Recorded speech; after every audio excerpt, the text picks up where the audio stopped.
pelajaran bagi kita orang-orang yang masih hidup.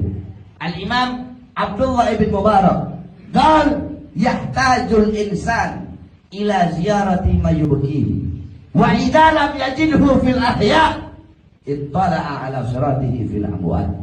Kita manusia, kita butuh untuk apa? Butuh untuk berkunjung kepada sosok yang bisa membuat kita menangis takut kepada Allah. Kita butuh berkunjung kepada sosok yang dimana dengan kita berkunjung kepada sosok tersebut bisa meningkatkan ketakwaan kita kepada Allah, meningkatkan keimanan kita kepada Allah Subhanahu wa taala. Wa idza lam yajidhu fil ahya. Kalau kita tidak bisa menemukan sosok tersebut dari kalangan orang-orang yang masih hidup, tidak ada orang-orang masih hidup yang bisa membuat kamu menangis takut kepada Allah, maka beralihlah, maka carilah, maka pelajarilah, maka ambillah dari kisah mereka orang-orang yang sudah wafat.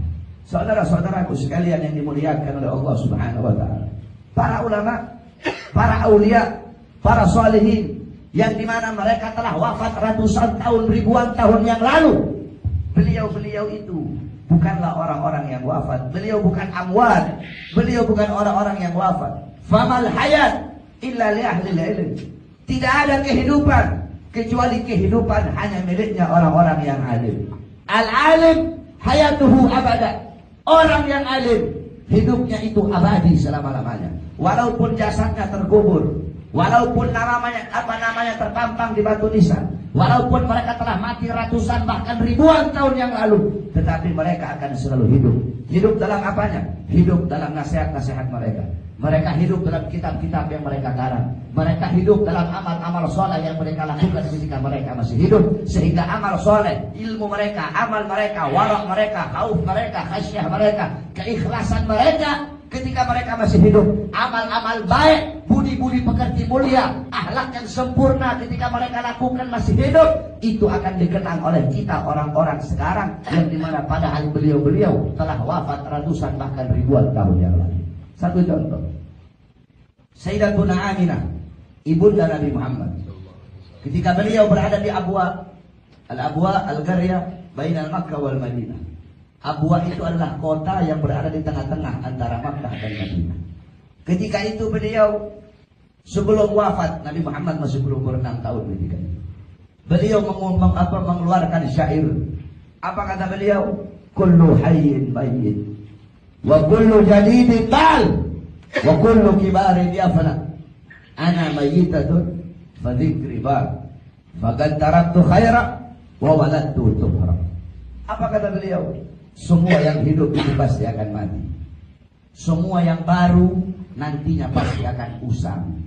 Semua orang tua pasti mati, pasti binasa, pasti hancur. Ana mayyitatun, aku nantinya mati, aku nantinya jadi mayat. Fadzikri baq, tetapi mengenangku akan abadi selama-lamanya. Kenapa? Faqad taraktu khaira, karena aku telah meninggalkan kebaikan. Wa waladtu tuhra, aku telah melahirkan anak yang suci. Siapa kebaikan ditinggalkan oleh beliau? Baginda Nabi besar Muhammad. Siapa anak suci yang ditinggalkan oleh beliau? Baginda Nabi besar Muhammad. Sehingga setiap orang yang mengenang Nabi Muhammad tidak bisa dilepaskan dari ibundanya Nabi. Setiap orang yang mengenang Nabi pasti akan mengenang ibunya Nabi Muhammad. Kenapa? Karena beliau adalah kebaikan yang ditinggalkan oleh orang tuanya. Nah, begitu juga para ulama, begitu juga para asrafun as-salih, saudara-saudara. Mereka hidup selama-lamanya. Al-Habib Abdullah bin Abdul Haddad, sahibur ratib, beliau wafat ratusan tahun yang lalu. Tapi sampai detik ini, demi Allah, tidak ada satupun orang di muka bumi ini, gak usahlah muka bumi, demi Allah, tidak ada satupun orang di Bogor ini yang dalam satu hari yang tidak pernah menyebut nama beliau. Kami jadi pondok tiap hari nyebut nama beliau. Ketika kita membaca Ratibul Haddad, mengirim Fatihah untuk beliau, kita baca nama beliau. Padahal beliau wafat ratusan tahun yang lalu. Tetapi apa? Beliau Abdullah bin Abdul Haddad, beliau hidup dalam Ratibul Haddadnya. hidup dalam nasahihud diniyahnya, hidup dalam risalatul muawanahnya, hidup dalam risalatul mudzakarahnya, hidup di dalam adab sulukul muridnya, hidup di dalam diwan haddadnya, hidup dalam hikam haddadnya, beliau hidup dalam wirdul latifnya. Al-Habib Umar bin Abdurrahman Al-Abbas wafat ratusan tahun yang lalu, sampai detik ini dan sampai kiamat beliau akan hidup dalam ratif Al-Abbasnya. Al-Habib Abdullah bin Abu Bakar Al-Idrus radhiyallahu anhu rahimahullah wa nafa'ana bi ulumih. Beliau wafat ratusan tahun yang lalu, sampai detik ini, sampai kiamat beliau hidup dalam ratif Al-Idrusnya. Beliau hidup di dalam Al-Mawahib Al-Qudusiyahnya. Al-Imam Ghazali wafat ratusan bahkan ribuan tahun yang lalu, sampai detik ini, sampai kiamat beliau hidup dalam Ihya Ulumuddinnya, hidup di dalam Minhajul Abidinnya, hidup dalam Miyarul Ilmnya, hidup di dalam Bidayatul Hidayahnya, hidup dalam Mukasyafatul Qulubnya. Al-Imam Syabil Hasan Syadzili, beliau meninggal ribuan tahun yang lalu, sampai detik ini, sampai kiamat beliau hidup dalam Hizbul Bahar, Hizbun Nasarnya, hidup dalam Mafakhirul Aliyahnya, beliau hidup dalam Sirrul Jalil fi Khawasi Hasbunallah wa ni'mal wakilnya. Nah, ini saudara-saudara orang-orang saleh. Walaupun mereka sudah wafat ratusan bahkan ribuan tahun yang lalu, sampai sekarang, sampai kiamat mereka akan selalu dikenang. Kenapa? Karena mereka meninggalkan kebaikan untuk kita semua. Kenapa? Karena mereka meninggalkan ilmu yang manfaat untuk kita semua. Kenapa? Karena mereka meninggalkan amal-amal baik yang ketika mereka lakukan untuk menjadi pelajaran bagi kita semua yang masih hidup. Oleh karena itu hadirin sekalian yang dimuliakan oleh Allah Subhanahu wa taala, dengan adanya haul Al-Habib Abdullah bin Abu Bakar Al-Idrus, yang dimana kita duduk di sini merayakan haul beliau, maka pulang dari sini ikuti bagaimana keilmuan beliau, bagaimana amal ibadah beliau, bagaimana kepribadian beliau. Kamu tahu Al-Habib Abdullah bin Abu Bakar Al-Idrus, beliau adalah seorang wali besar, beliau seorang ulama besar, beliau wali yang dimana bukan cuma wali, bukan cuma alim saja, tetapi beliau adalah orang alim yang sangat kaya raya.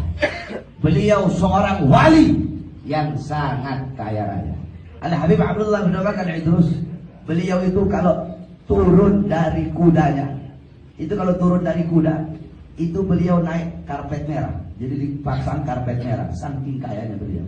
Beliau Al-Habib Abdullah bin Abu Bakar Al-Idrus, beliau itu punya puluhan ribu pohon korma.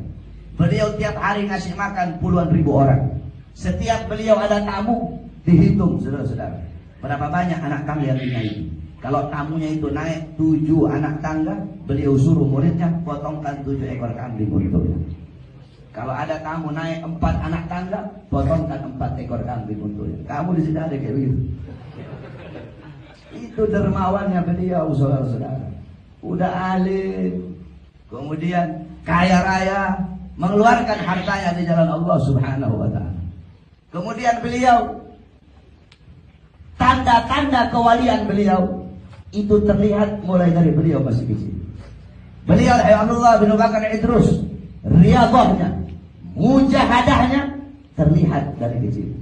Beliau Abdullah bin Abu Bakar Idrus di umur 7 tahun beliau berpuasa selama 2 tahun berturut-turut dan cuma berbuka dengan 2 butir kurma.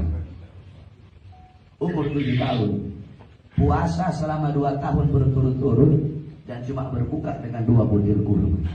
Ahli hikmah sekarang, saya puasa 1 tahun, saya puasa muti, bukanya cuma pakai nasi putih saja saya. Berpuasa setahun, sombong kau aki-aki.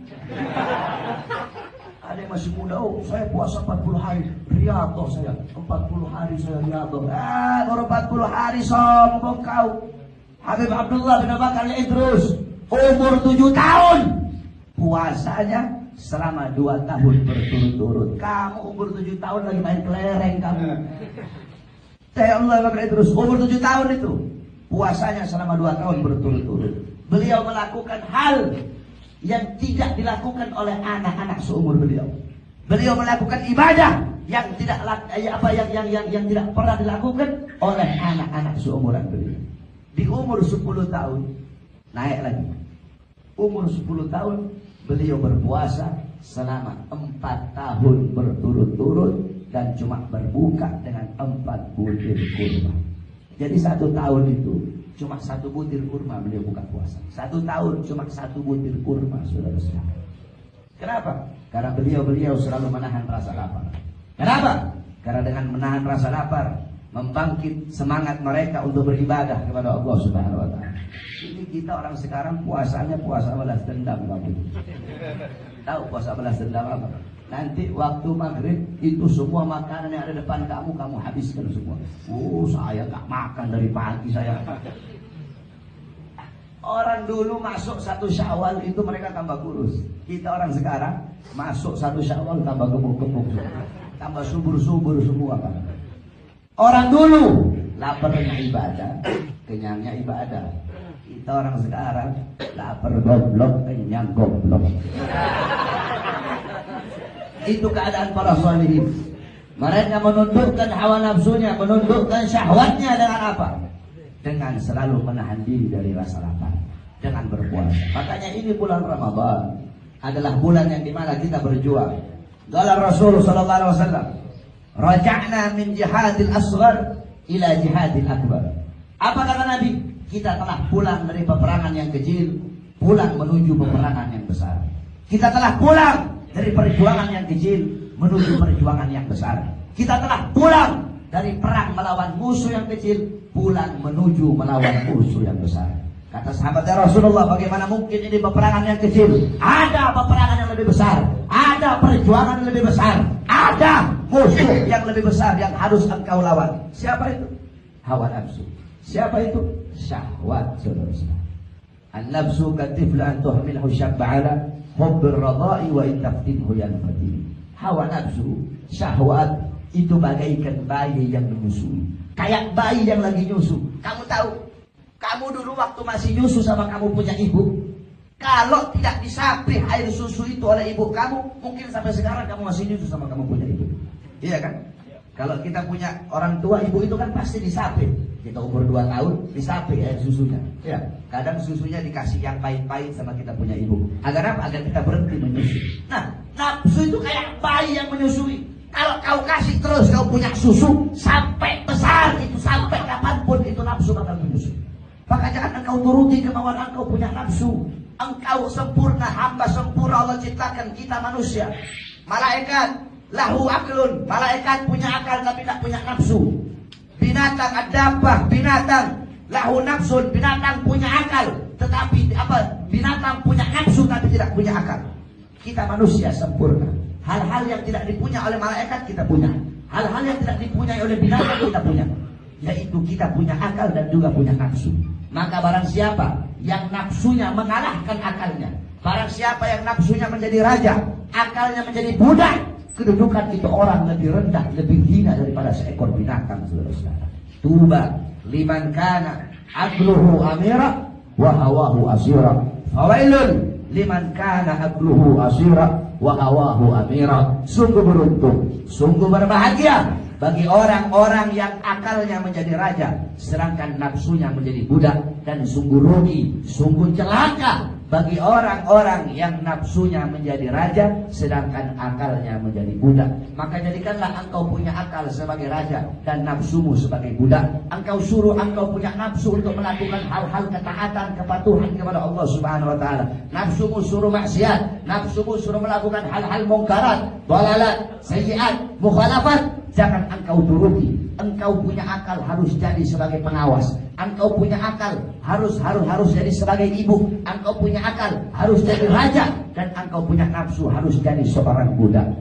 Anna syahwata yusirul muluka abida wa sabra tusirul abida muluka. Sesungguhnya hawa nafsu, syahwat itu bisa menjadikan seorang raja menjadi budak, sedangkan kesabaran, sedangkan ketabahan bisa menjadikan seorang budak menjadi raja.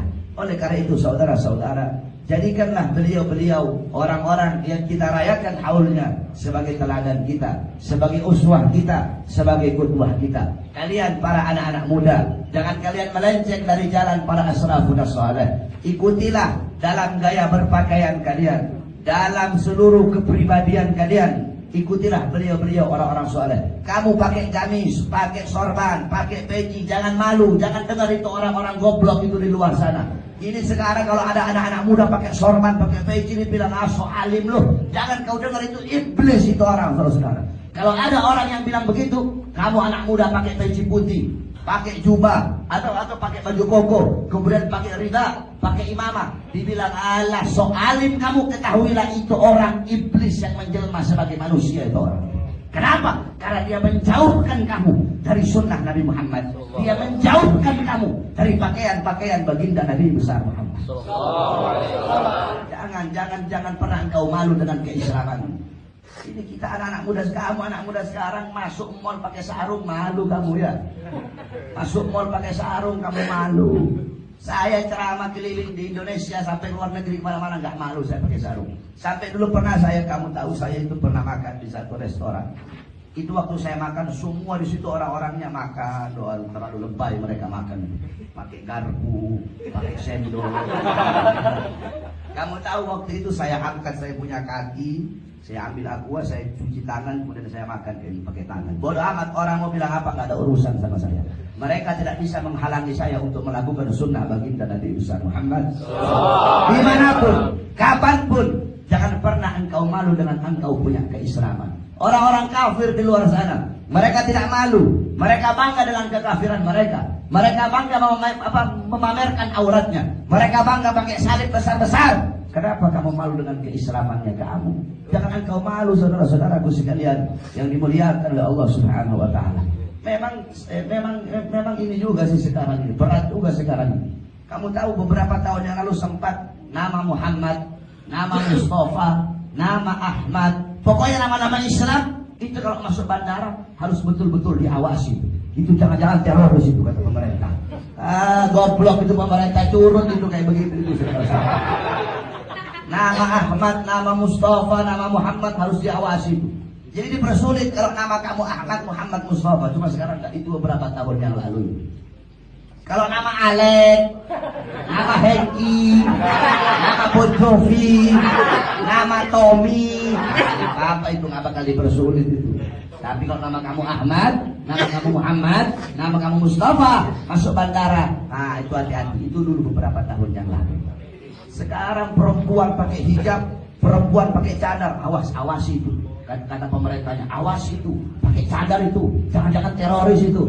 Kalau perempuan yang pakai cadar dibilang teroris, kalau perempuan yang pakai cadar dibilang ninja, maka harusnya perempuan-perempuan yang pakai celana sampai segini itu kamu panggil dia, hei Tarzan, panggil dia.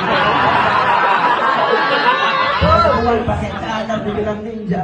Perempuan, harusnya kalian yang memamerkan aurat kalian itu yang harusnya malu. Jangan kamu takut. Perempuan yang memakai cadar, perempuan yang menutup auratnya, itu bukanlah ketinggalan zaman. Salah. Banyak orang sekarang kan bilang, ngapain kau pakai jilbab? Ketinggalan zaman kau. Kamu harus mengikuti zaman. Zaman sudah canggih, bukan waktunya lagi pakai jilbab. Sekarang waktunya pakai celana-celana pendek segini. Kamu tahu, orang zaman dulu, zaman purba, itu orang telanjang zaman purba. Iya. Orang zaman purba mereka telanjang. Semakin kemari semakin mereka menutup. Berarti jikalau memamerkan aurat, jikalau buka-bukaan dianggap sebagai modern, berarti orang zaman purba binatang lebih modern daripada kita, saudara. Makanya jangan pernah engkau malu tunjukkan. Ini anak-anak muda sekarang, kalian semakin hari semakin jauh dari para salaf. Kalian jauh, yang kalian jadikan sebagai teladan, qudwah, uswah kalian, yang kalian jadikan sebagai idola, Bon Jovi, Alek, Hengki. Kamu lihat Ramadan, di bulan Ramadan, ya, bulan Ramadan, setan iblis dikerangkeng oleh Allah Subhanahu Wa Taala. Cuma sekarang ini Ramadan ini, bulan Ramadan, iblis setannya bisa masuk dalam rumah kita, saudara-saudara. Iblis setan masuk dalam rumah kita. Tahu apa iblis setannya? Apa? TV, saudara-saudara. Maksudnya bukan siaran-siaran. Kalau siaran-siaran Islam itu bagus. Kamu lihat itu bulan Ramadan, sahur sama mau buka, itu artis-artis goblok itu. Mereka joget-joget. Orang waktunya ibadah, waktunya tadarus, waktunya qiyamul lail, mereka malah joget-joget. Lihat di TV itu, live joget-joget. Mereka nak sholat, mereka nak tadarus, mereka nak baca Quran, mereka nak sedekah. Mereka joget-joget sesat, mau menyesatkan orang lagi. Udah lalai, mereka mau melalaikan orang-orang dari beribadah kepada Allah. Jadi setan iblis masuk dalam rumah kamu, saudara. Nah, mereka itu setan-setan itu yang kamu jadikan sebagai teladan. Rambut diikutin, memohak-mohak, ngepang-ngepang. Kalau putih sih mending. Udah hitam buluk. Jangan diwarnain lagi. Kenapa kamu gondrong? Mau ikut Habib Bahar gondrong. Kenapa kamu merahin rambut? Mau ikut Habib Bahar? Ya, jangan ikut gondrongnya saya kamu. Jangan ikut, kamu ambil yang baik-baik dari saya. Yang buruk-buruk dari saya jangan kamu ikuti. Saya gondrong, jangan kau ikut gondrong. Mending kalau kamu putih, ini udah hitam gondrong.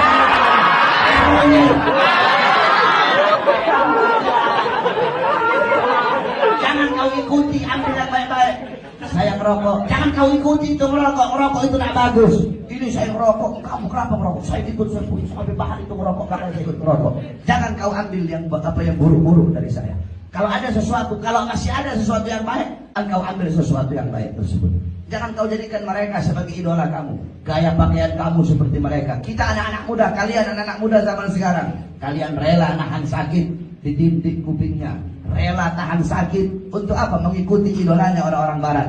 Tetapi kalian tidak rela, kalian tidak tahan sakit duduk berlama-lama di majelis-majelis ilmunya baginda Nabi besar Muhammad. Memang betul kata baginda Nabi besar Muhammad. Wala Rasul sallallahu alaihi wasallam, la tattabi'unna sanana aw sunanal ladina min qablikum shibran bi shibrin wa dhira'an bi dhira'in hatta law dakhalu fi juhrid dhab lattaba'tumuhu. Qala ya Rasulullah, al-yahud wan nasara? Qala faman? Muhammad berkata, sesungguhnya kelak umatku akan mengikuti generasi-generasi sebelum mereka. Selangkah demi selangkah, sejengkal demi sejengkal, selangkah demi selangkah, mereka ikuti generasi-generasi sebelum mereka.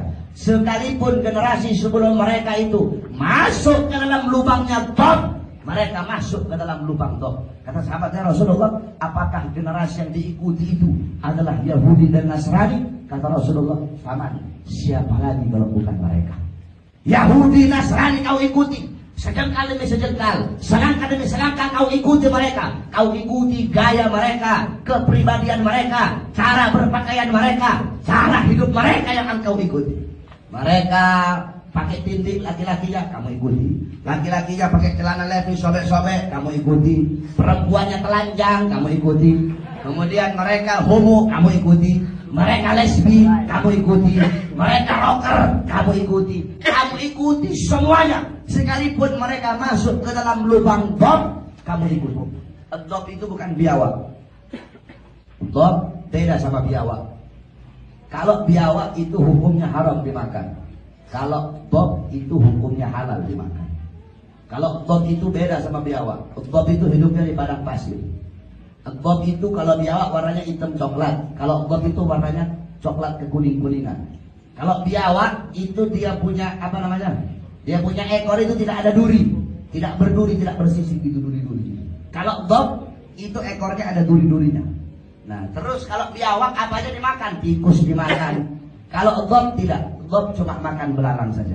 Makanya dhab itu hukumnya halal. Sebab banyak orang kira dhab dalam hadis tersebut atau dhab dalam bahasa Arab itu artinya adalah biawak bukan. Dhab itu bukan biawak. Dhab itu ya dhab. Hidupnya dia di padang pasir. Memang mirip sama biawak, tapi dia bukan biawak. Dia punya ekor itu ada tajam-tajamnya. Kemudian dia punya leher lebih panjang, agak kecil itu dhab. Nah, kenapa Rasulullah memakai ibarat dhab? Kenapa Rasulullah memakai perumpamaan dhab? Karena dhab ini dia kalau bikin lubang di padang pasir itu liku-liku lubangnya itu. Jadi liku-liku. Jadi maksudnya kata Nabi begini, maksudnya lau dakhalu fi juhrid dhab lattaba'tumuhum. Sekalipun orang Yahudi Nasrani itu masuk dalam lubang dhab, maksudnya sekalipun mereka melakukan hal yang liku-liku, tetap kamu ikuti mereka. Mereka melakukan mungkarat, kamu ikuti. Mereka berbuat dosa, kau ikuti. Mereka mabok, kau ikuti. Mereka ganja, kau ikuti. Mereka judi, kau ikuti. Mereka narkoba, kau ikuti. Segala macam kepribadian mereka, engkau ikuti. Ini kata Nabi Muhammad SAW. Oleh karena itu, wahai anak-anak muda sekalian, jadikan para aslafun saleh sebagai teladan kamu, qudwah kamu, uswah kamu. Man tashabbaha biqaumin fahuwa minhum. Barang siapa yang mengikuti suatu kaum, maka dia sama dengan kaum tersebut. Barang siapa yang menyerupai suatu kaum, tasyabbuh. Tasyabbuh itu dari wazan tafa'ul, ya. Wazan tafa'ul itu memiliki makna mutawa'ah, memiliki makna tadarruj, memiliki makna takalluf. Yakni apa? Yakni mengikuti, mentaati, yakni dengan apa? Makna memaksakan dirinya untuk bisa mengikuti orang tersebut. Kemudian apa? Bimakna apa namanya? Step-step. Jadi perlahan-lahan. Nah, itu makna tasyabbuh itu. Jadi apa, menyerupainya itu nggak langsung sekaligus menyerupai, tidak. Perlahan-lahan. Kamu ikuti, oh ini si Hengki ini rambutnya ngepang, kamu ikuti rambutnya ngepang. Oh si Hengki ini telinganya dibolongin segini, kamu ikut telinganya bolong segini. Oh ini si Hengki suka pakai celana sobek-sobek, kamu ikuti pakai celana sobek-sobek. Jadi pelan-pelan bertahap kamu ikuti, nggak secara langsung. Oh si Hengki ini suka makan babi, akhirnya kamu ikut makan babi. Oh si Hengki ini suka masuk gereja, akhirnya kamu ikut masuk gereja. Oh si Hengki ini Nasoro, akhirnya kamu ikut masuk dalam Nasoro. Dalam Al-Quran Allah berkata, walan tarda ankal yahud walan nasara hatta tattabi'a millatahum. Millat laisa dinahum. Walan tarda ankal yahud hatta tattabi'a millatahum. Millat laisa dinahum. Allah mengatakan di sini orang Yahudi, orang Nasrani tidak akan ridha sehingga kalian mengikuti ajaran millah, ajaran mereka. Bagi Yahudi, bagi Nasrani, mereka tidak butuh kita masuk ke dalam agama mereka. Mereka tidak butuh kita masuk Kristen, kita masuk Yahudi, mereka tidak butuh. Bagi mereka cukup kita mengikuti ajaran mereka. Bagi mereka cukup kita mengikuti budaya mereka. Cukup kita mengikuti kebiasaan mereka. Cukup bagi anak-anak muda rusak. Cukup bagi anak-anak muda untuk mengikuti kebiasaan mereka, untuk mengikuti ajaran mereka. Itu sudah suatu kemenangan bagi mereka. Oleh karena itu, engkau ikuti para salafus rasul. Jangan kau jauh dari ulama. Muhibbal kaum yalhaq bil jamaah. Pecinta suatu kaum kelak akan berkumpul bersama orang yang dia cintai. Mahbubal mahbub wa muhibbal mahbub. Orang-orang yang dicintai oleh orang-orang yang dicintai oleh Allah, orang-orang itu akan dicintai oleh Allah. Orang-orang yang mencintai orang-orang yang dicintai oleh Allah, orang-orang itu pun akan dicintai oleh Allah Subhanahu wa taala. Insyaallah dengan duduknya kita di sini merayakan haul daripada Habib Abdullah Al-Idrus, semoga Allah panjangkan umur kita dan ruhani kita. Allah Subhanahu wa taala menjadikan kita hamba-hamba yang bisa mengikuti jalan para asrafun salih. Amin amin ya rabbal alamin. Kita doakan guru kita Habib Muhammad, semoga Allah panjangkan umur beliau, jasmani dan ruhani beliau, angkat penyakit beliau, permudah urusan dunia akhirat beliau. Semua yang duduk di majelis ini semoga Allah permudah urusan dunia akhiratnya. Allah berikan engkau rezeki yang halal, berikan engkau rezeki yang barakah, berikan engkau pecinta ulama, berikan engkau pecinta orang-orang saleh. Amin amin ya rabbal alamin. Kita berdoa semoga siapa saja, orang-orang apapun pangkatnya, apapun agamanya, apapun sukunya, kalau mereka memusuhi para ulama kita, khususnya Habib Rizik bin Uzair bin Syihab, apapun agamanya, apapun pangkatnya, apapun jabatannya, apapun partainya, apapun sukunya, mereka yang memusuhi ulama-ulama kita, semoga Allah hancurkan mereka, binasakan mereka, Allah lantahkan mereka. Amin ya rabbal alamin. Semoga Allah berikan kemenangan kepada para ulama, Allah berikan kemenangan kepada para habaib, berikan kemenangan kepada para kiai, berikan kemenangan kepada umat Islam, Allah berikan kemenangan kepada bangsa Indonesia. Amin amin ya rabbal alamin. Semoga Allah Subhanahu wa taala menerima puasa kita, Ramadan yang penuh dengan kemuliaan ini. Semoga Allah gandakan amal pahala kita. Amin ya rabbal alamin. Bismillahirrahmanirrahim. Allahumma taqabbal minna siyamana. Allahumma ya rabbana syarifna wa karimna bi barakati sayyidina Mustafa. Allahumma arhamna fil khairil rahimin. Allahumma ighfir lana fil khairil ghafirin. Allahumma ansurna fil khairil nasirin. Allahumma ajilna fil khairil alimin. Wa sallallahu alaihi wasallam Muhammad wa alihi washabbihi wa barik wa sallam. Alhamdulillahi rabbil alamin. Yang terakhir saudara-saudara, hari Jumat besok saya bikin acara haul daripada Abuya Al-Imam Ahlus Sunnah wal Jamaah As-Sayyid Al-Habib Muhammad Ibn Ali Al-Maliki Al-Hasani. Saya bikin acara haulnya beliau itu hari Jumat besok. Besok ini Rabu, Kamis, Jumat. Acaranya mulai buka puasa bersama sampai tarawih bersama. Ba'da tarawih baru acara haulnya Abuya. Nanti pembacaan manakibnya Abuya, terus pembacaan kutub kitab-kitabnya beliau nanti dibacakan, terus pembacaan Maulid Sibuturan, terus baru tausiah yang disampaikan oleh para habaib. Saya undang semua yang ada di sini harus hadir. Malam ini saya sudah datang di sini. Besok Jumat kau semua harus pergi datang ke pondok. Kalau kau tidak datang, saya nggak mau datang lagi di sini. Saya sebenarnya ngajar Ramadan, saya tidak terima jadwal, cuma karena Habib datang ke pondok.